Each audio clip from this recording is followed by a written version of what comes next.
Now the serpent was more subtle than any beast of the field which the Lord God had made.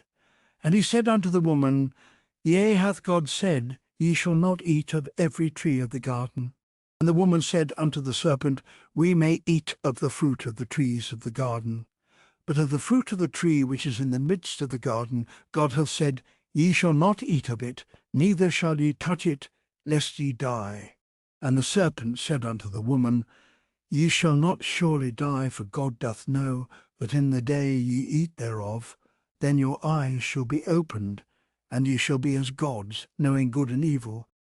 And when the woman saw that the tree was good for food, and that it was pleasant to the eyes, and a tree to be desired to make one wise, she took of the fruit thereof, and did eat, and gave also unto her husband with her, and he did eat. And the eyes of them both were opened, and they knew that they were naked, and they sewed fig leaves together, and made themselves aprons. And they heard the voice of the Lord God walking in the garden in the cool of the day, and Adam and his wife hid themselves from the presence of the Lord God amongst the trees of the garden. And the Lord God called unto Adam and said unto him, Where art thou? And he said, I heard thy voice in the garden, and I was afraid because I was naked, and I hid myself. And he said, Who told thee that thou wast naked? Hast thou eaten of the tree, whereof I commanded thee that thou shouldest not eat? And the man said, The woman whom thou gavest to be with me, she gave me of the tree, and I did eat. And the Lord God said unto the woman, What is this that thou hast done? And the woman said, The serpent beguiled me, and I did eat. And the Lord God said unto the serpent, Because thou hast done this, thou art cursed above all cattle, and above every beast of the field. Upon thy belly shalt thou go, and dust shalt thou eat all the days of thy life. And I will put enmity between thee and the woman, and between thy seed and her seed. It shall bruise thy head, and thou shalt bruise his heel. Unto the woman he said, I will greatly multiply thy sorrow, and thy conception in sorrow. Thou shalt bring forth children, and thy desire shall be to thy husband, and he shall rule over thee.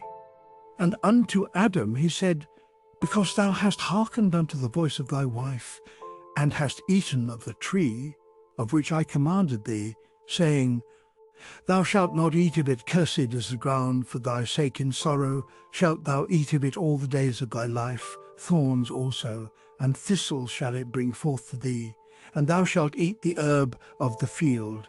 In the sweat of thy face shalt thou eat bread, till thou return unto the ground, for out of it wast thou taken, for dust thou art, and unto dust shalt thou return.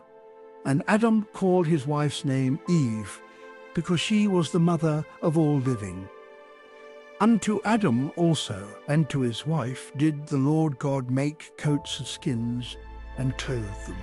And the Lord God said, Behold, the man is become as one of us, to know good and evil. And now lest he put forth his hand, and take also of the tree of life, and eat, and live forever.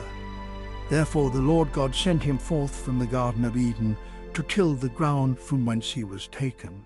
So he drove out the man, and he placed at the east of the Garden of Eden cherubims, and a flaming sword which turned every way, to keep the way of the tree of life.